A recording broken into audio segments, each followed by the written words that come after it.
아멘. 오늘 본문 중에서 제일 처음 나오는 단어가 그러므로입니다. 이 그러므로라는 단어에 여러분 주목할 필요가 있습니다. 이것은 너무나 중요한 의미를 담고 있는데요. 로마서를 보면 바울이 1장부터 11장까지는 어디에다 초점을 맞췄냐면 예수를 믿음으로 받는 은혜가 무엇인지 그것에 대한 것들을 자세하게 설명을 합니다. 그래서 구원받은 자의 확신이 무엇인지, 또 예수를 믿음으로 말미암아 우리에게 기쁨이 있는데 그 기쁨이 어떠한 것인지, 또한 그 소망이 어느 정도인지에 대해서 바울은 가슴이 뛰도록 로마서에서 가르쳐주고 있습니다. 자, 이런 모든 것들은 우리가 건축으로 비유하면 무엇과 같냐면 토대를 쌓는 거였어요. 믿음에 우리가 토대를 쌓아야 될 거 아니에요. 그 토대가 어떤 것인지, 얼마나 단단한 것인지를 잘 설명을 했어요. 이제 토대를 다 쌓았어요. 그럼 이제는 뭐 해야죠? 집을 올려서 건축을 해야죠.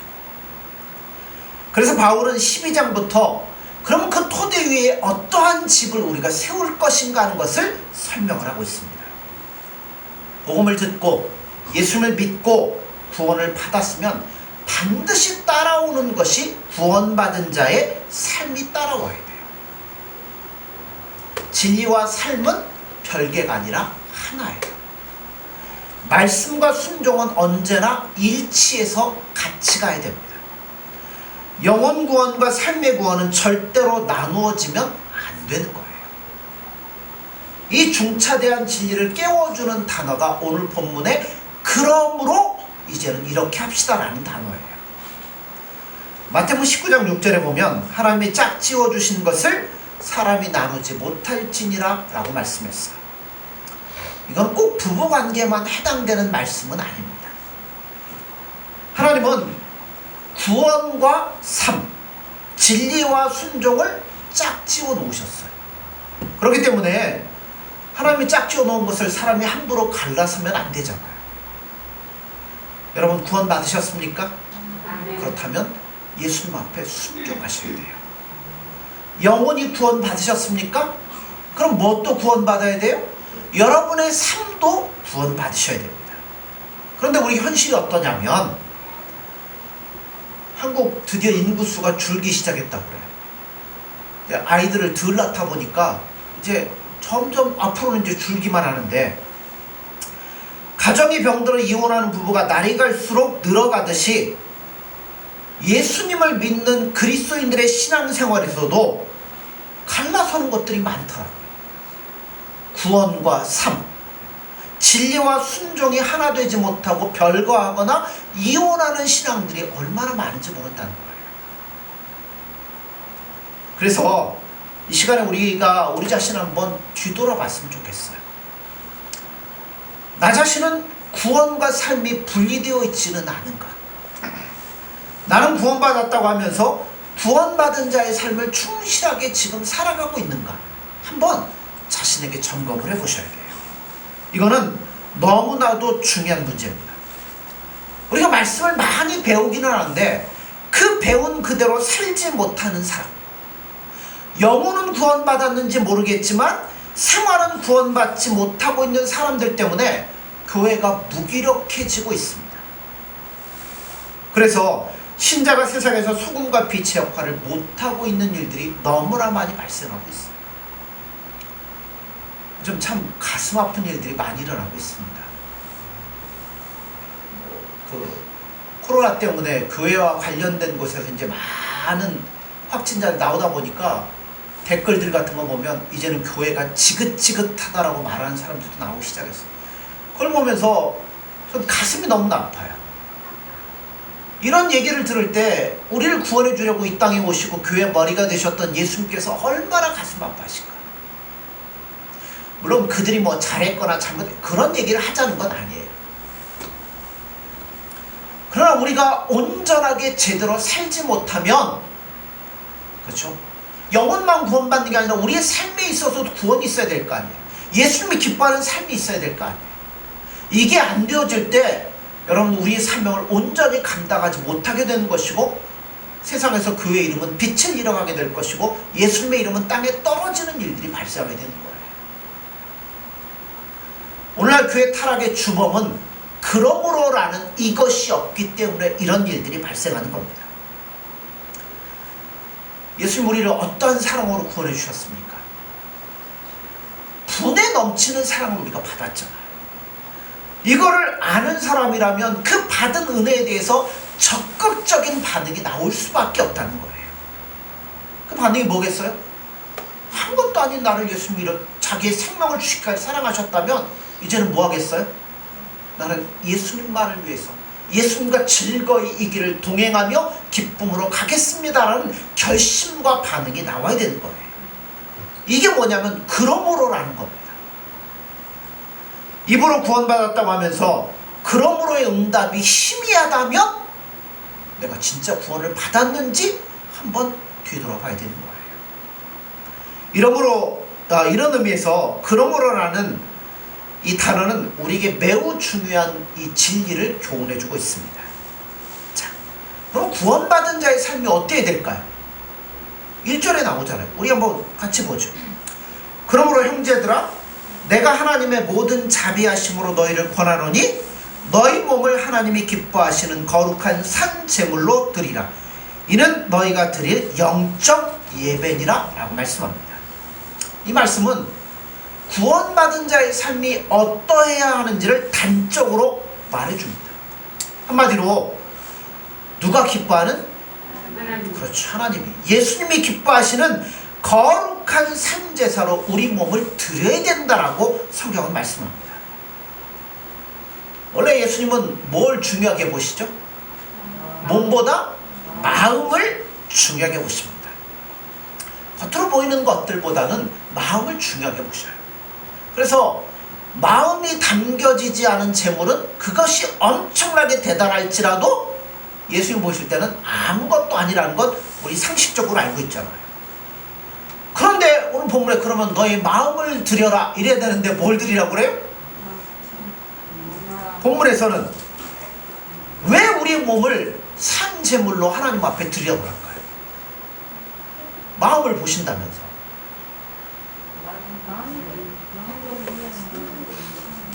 그렇죠. 자, 그 이유를 이렇게 우리가 생각해 볼 수 있습니다.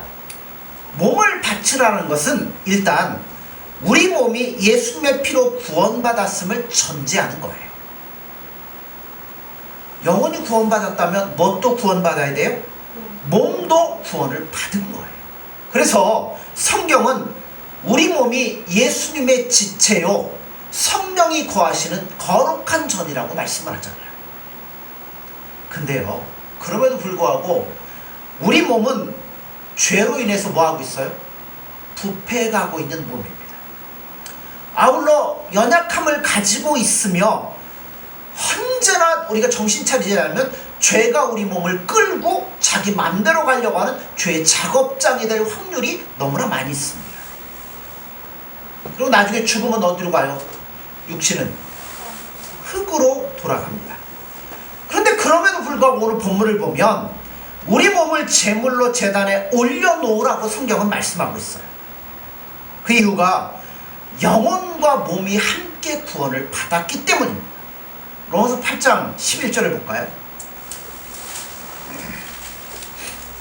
로마서 8장 11절을 보시면 예수를 죽은 자 가운데서 살리신 이의 영이 너희 안에 거하시면 그리스도 예수를 죽은 자 가운데서 살리신 이가 너희 안에 거하시는 그의 영으로 말미암아 너희 죽을 몸도 살리시느니라 라고 말씀하고 있습니다. 왜 하나님이 우리 죽을 몸을 살리실까요? 금방 우리가 12장 1절에 읽었잖아요. 우리의 몸은 하나님이 기뻐하시는 거룩한 산제사로 제단에 올려놓을 것이 되기 때문에 우리 몸도 살리셔야 되는 거예요.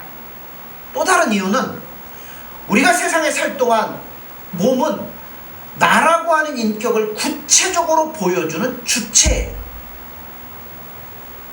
몸이 없으면 어떻게 살고 있는지를 다른 사람이 볼 수 있나요? 못 보죠. 나오죠. 몸이 있기 때문에 저 사람은 바르게 산다. 아, 저 사람은 예수님을 사랑한다. 저 사람은 예수님과 동행하고 있구나. 이거를 알 수 있고 분별할 수 있잖아요. 그게 뭐가 있기 때문에? 몸이 있기 때문에 그렇다는 거예요. 그러므로 몸을 산제사로 드리라는 것은 우리의 삶의 전부를 예수님 앞에 드리라는 의미가 있습니다. 우리 몸이 구원함을 받아 예수님의 것이 되었다면 그 몸으로 움직이는 먹고 마시고 자고 일하고 하는 모든 삶의 생활 영역을 예수님이 기뻐하시는 거룩한 제사가 되도록 만들라는 거예요. 그러나 이 귀중한 진리를 모르고 생활하는 분들이 의외로 많이 있습니다. 여러분, 먹는 것도 뭐예요? 하나님 앞에 드려지는 제물이 되는 거예요. 여러분, 마시고 친구를 만나 이야기하고 뭐 여행을 가고 뭐 일을 하고 하여튼 내가 하는 모든 것들은 하나님 앞에 드려지는 제물이라는 겁니다. 그러면 이거를 모르면 어떻게 살겠어요? 내가 하고 싶은 대로 살 거라는 얘기죠. 그런데 내가 살아가는 삶의 모든 영역을 예수님 받으신다면 어떻게 살게 되겠어요? 그렇죠. 이렇게 살면 예수님이 기뻐하실까? 이게 예수님이 원하는 걸까? 예수님의 뜻을 찾고 예수님이 기뻐하는 뜻대로 살아가려고 하게 돼 있다는 겁니다. 그걸 모르기 때문에 제단 위에 올려진 제물임에도 불구하고 예수님의 뜻과는 무관하게 내 마음대로 내 욕심대로 살아갈 때가 많이 있는 것이 오늘날 우리들의 문제이고 고통이라는 겁니다.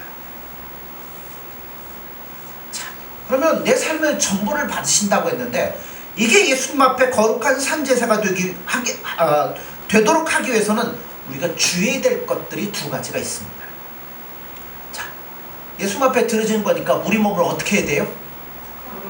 거룩하게 만들어야 됩니다. 예수님이 쓰시려고 구별해 놓은 것은 전부 다 뭐예요? 거룩한 거잖아요. 그러므로 우리 몸은 예수님이 쓰시려고 따로 떼어놓은 선물이잖아요. 그러므로 우리 몸을 죄로 더럽히지 말아야 돼요. 하나님이 기뻐하지 않는 불의의 병기로 우리 몸을 함부로 내맡겨서도 안 됩니다. 아무리 바쁘게 살아가는 일과 속에서도 예수님이 기뻐하지 않는 일이라면 그런 일에 내 몸을 함부로 쓰지 말도록 조심하며 주의할 필요가 있습니다. 그리고 만약 그렇게 안 됐다면, 잘못했다면 뭐 하면 돼요? 반성하고 그 길에서 돌이키셔야 된다는 겁니다. 이게 우리 몸을 거룩하게 구별하는 방법이에요. 또 다른 하나는 우리 몸을 어떠한 제사로 드리라고요? 산제사로 드리라고 했어요. 이 말은 우리 몸을 뭘로 드리면 안 된다고요? 산 것의 반대, 죽은 거잖아요. 죽은 제사로 드려서는 안 된다는 거예요. 우리 몸이 살아있는 제사, 숨을 쉬는 제사, 생명력이 있는 제사가 되도록 가꾸라는 이야기입니다. 산제사는 뭘까요? 산제사는 제물에다가 생명의 에너지를 가득 채워서 드리는 제사. 쉽게 말하면 최선의 노력을 기울여 최상의 것을 하나님 앞에, 예수님 앞에 드리라는 겁니다. 우리가 처음 예수님을 믿게 되는 동기는 참 다양합니다. 친구를 통해서 복음을 듣고 오는 경우도 있고, 저 같은 경우에는 그냥 믿는 가정에 태어났으니까 어려서부터 끌려 나왔죠. 어려서부터 나왔으니까 그런 경우도 있고요. 또 어떤 경우에는 몸이 아파서 예수님 앞에 예수를 믿게 되는 경우도 있습니다. 그런데 여러분 보세요. 몸이 병들어서 주님 앞에 나옵니다. 나온 거 잘하신 거예요. 그러나 어떤 면에서는 슬픈 일일 수도 있습니다. 건강할 때는 예수님 안 믿고 내 마음대로 살다가 아파서 왔으니 그 전에 왔으면 얼마나 좋았을까요? 또 어떤 분들은 사업에 실패한 것이 동기가 되어서 예수님을 믿는 경우도 있습니다. 그렇게 오신 것도 잘한 겁니다. 그런데 좀 슬프죠. 세상적으로 형통할 때는 예수님 어디 있냐 마음대로 살다가 다 없어지니까 예수님 앞에 온 것 좀 가슴 아픈 이야기입니다. 이것은 산제사를 드리는 사람의 자세가 아닙니다. 젊어서는 제 마음대로 살다가 늙어서 의지할 데가 없으니까 예수님 앞에 나와 열심히 예수님 믿는 것, 그것도 잘한 것은 잘한 겁니다. 그러나 안타깝죠. 젊었을 때, 힘이 있을 때 예수님 믿고 열심히 살았더라면 더 좋았을 텐데 하는 안타까움이 생기는 거예요. 그래서 산제사는 최선을 다해서 드리는 겁니다. 내 삶의 최고의 것을 예수님 앞에 바치는 게 산제사예요. 그러니까 우리가 예수님 믿기 전에 우리 삶을 돌아보면, 예수님 믿기 전에 젊음을 낭비한 사람, 재물을 낭비한 사람, 건강을 잃은 사람, 여러 가지 것들이 다 있잖아요. 지난날 우리가 예수님 앞에 온전한 것을 드리지 못해서 우리가 가슴이 아플 수 있어요. 그러면 여러분, 지나간 것은 지나간 거예요. 이제부터 뭐 하시면 되는 거예요? 이제부터 예수님 앞에 나의 삶의 최선의 것을 드리면 되는 거예요. 그러기 위해서 오늘의 삶을 최상으로 가꿀 줄 알아야 됩니다. 그리고 날마다 그것을 예수님 앞에 드리셔야 돼요. 적당하게 사는 것, 게으르게 꾸려가는 것, 그거는 산 게 아니에요. 죽은 거나 진배가 없죠.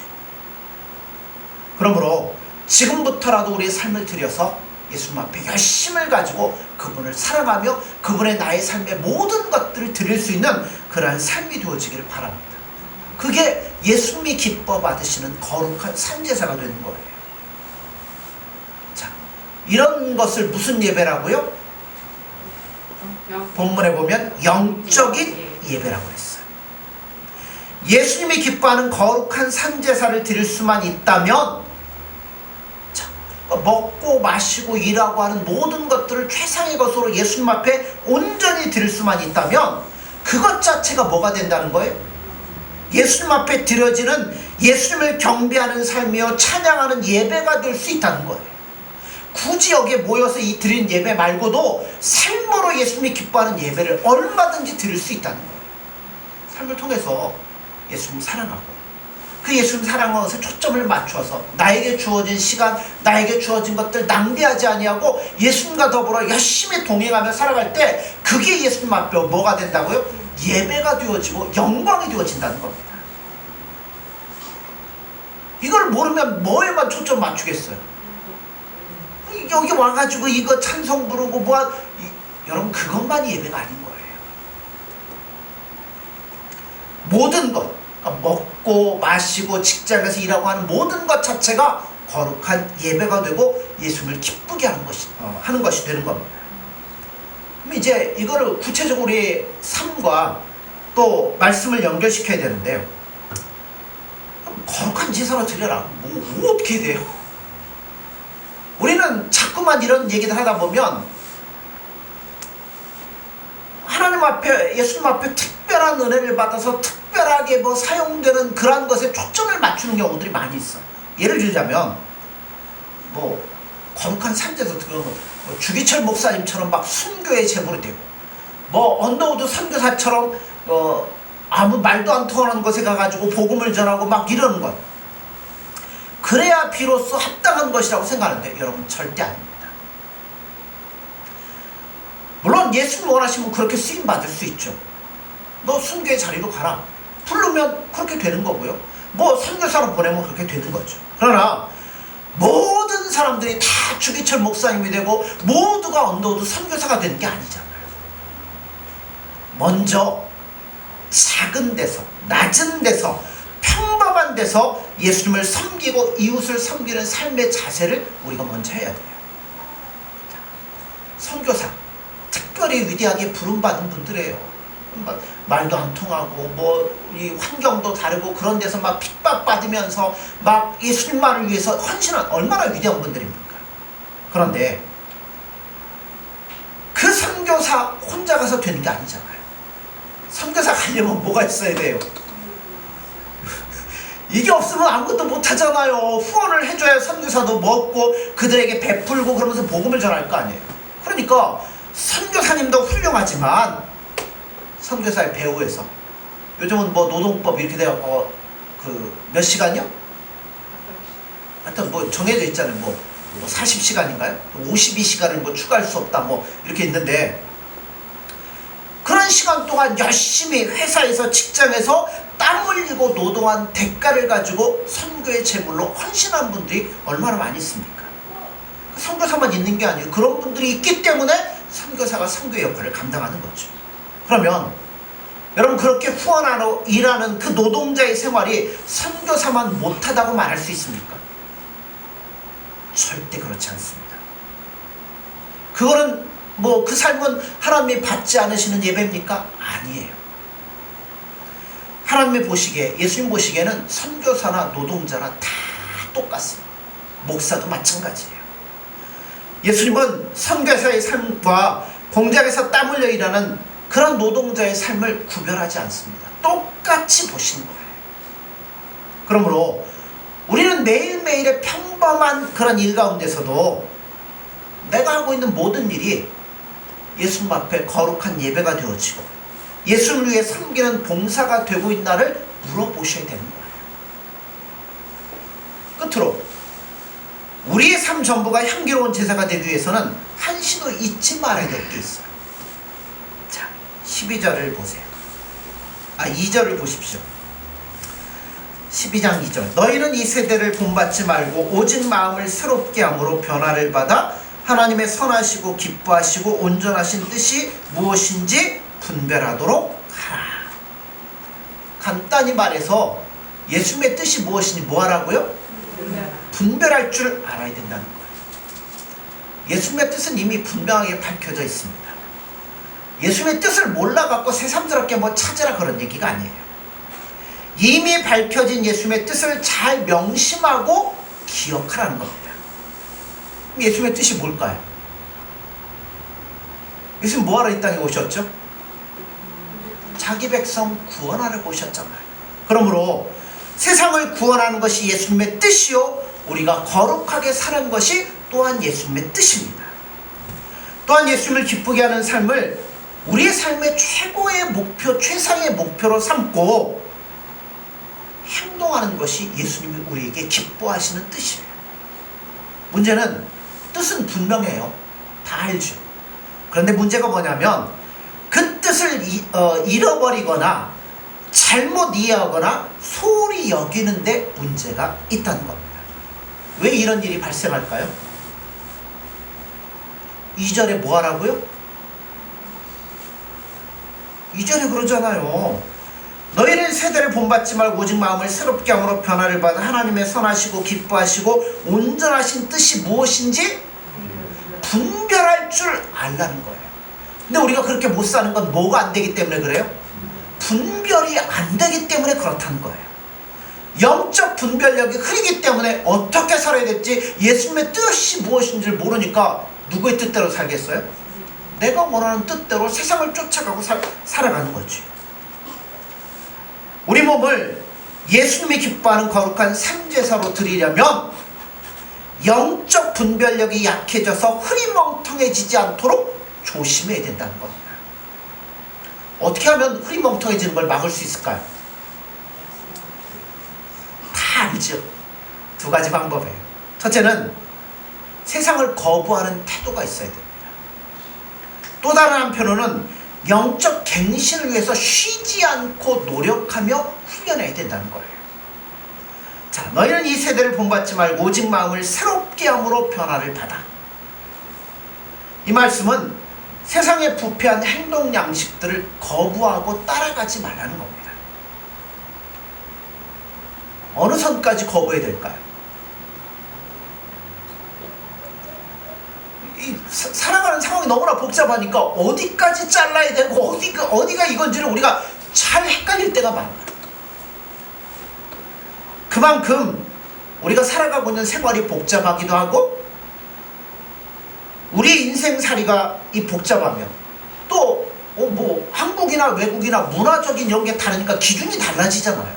이것이 달라지기 때문에 어디에 초점을 맞춰야 되고 어디까지가인지를 모를 때가 많아요. 그러나 여러분, 그렇지 않습니다.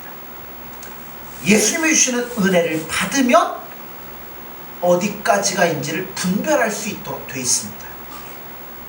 상황에 따라 어디에다 선을 그어야 될지를 분명히 알 수 있다는 거예요. 거부해야 될 건 무엇이며, 이건 내가 예수님 믿는 사람으로서 이건 아니구나, 예수님 기뻐하는 뜻이 아니구나, 그거를 날마다 새롭게 하는 이 노력을 통해서 분별할 수 있다는 거예요. 마음을 새롭게 한다는 것은 중생받아라 그 얘기가 아니에요. 또 뭐 갑작스러운 체험이나 특별한 일을 이야기하는 게 아니에요. 자, 예를 들자면 우리가 쓰는 물건들 한번 보세요. 처음에 사올 때는 어때요? 아주 번쩍번쩍 빛이 나고 새 겁니다. 아무리 아름답고 완벽하게 만든 것이라고 해도 그대로 두면 어떻게 돼요? 그렇죠. 먼지가 앉고 더러워집니다.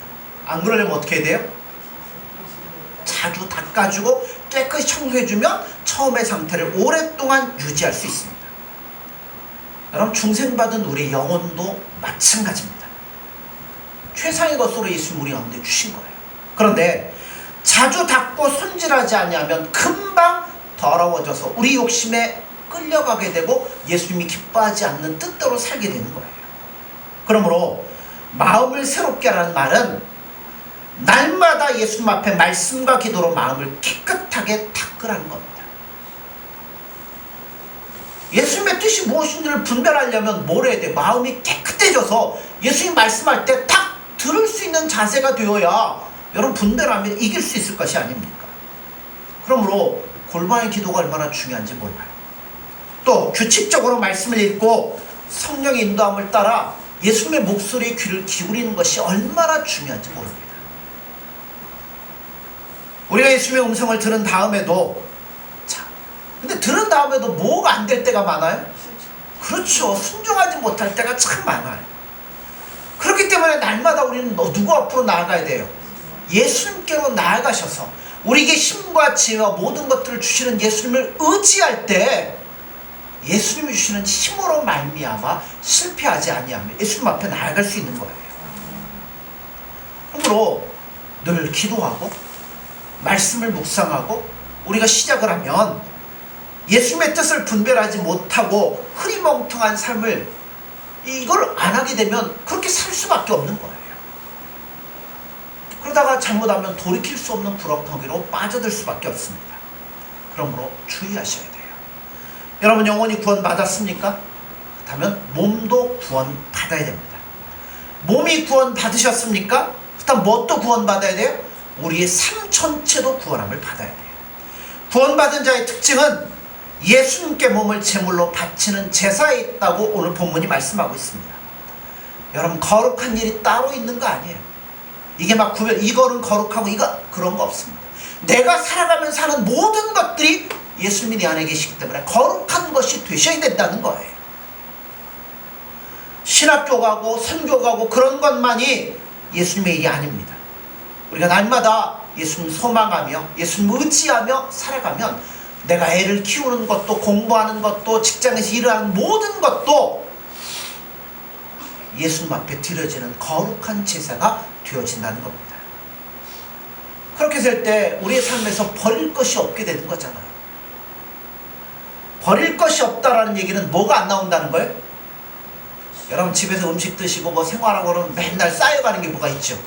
쓰레기, 음식물 쓰레기부터 시작해 쓰레기겠잖아요. 그 별로 안 좋잖아요. 쓰레기가 없다는 건 그만큼 뭐예요? 깨끗하다는 거잖아요. 그러므로 우리가 아침에 일어나서 뭐 이제 일을 닦고 뭐 이제 하루를 시작을 하는데 그것부터 시작해서 내버릴 것이 없는 24시간을 보낼 수 있다면 예수님만 의지하고 그분 사랑하고 그분과 동행하고 우리의 삶의 모든 걸 그분의 손에 맡기고 그분만 보며 살아간다면 우리의 삶이 얼마나 보람되고 아름답겠습니까? 거기에는 아마 기쁨이 넘치고 감사가 넘치고 뭐 감격이 넘칠 거예요. 우리는 이렇게 살라고 예수님이 우리를 부르시고 구원해 주신 거예요. 그러므로 사랑하는 성도 여러분들, 여러분이 살아서 숨 쉬는 것, 또 일하는 것, 모든 것 다 예수님 앞에 드려지는 겁니다. 그러므로 이것이 올바로 될 수 있도록 뭘 하셔야 돼요? 기도하시고 말씀 묵상하셔서 분별력을 흐리지 말고 나의 삶을 드려 예수님 앞에 온전하게 모든 것들을 드릴 수 있는 저와 교회 여러분들이 되어지기를 간절히 소원합니다. 기도하겠습니다.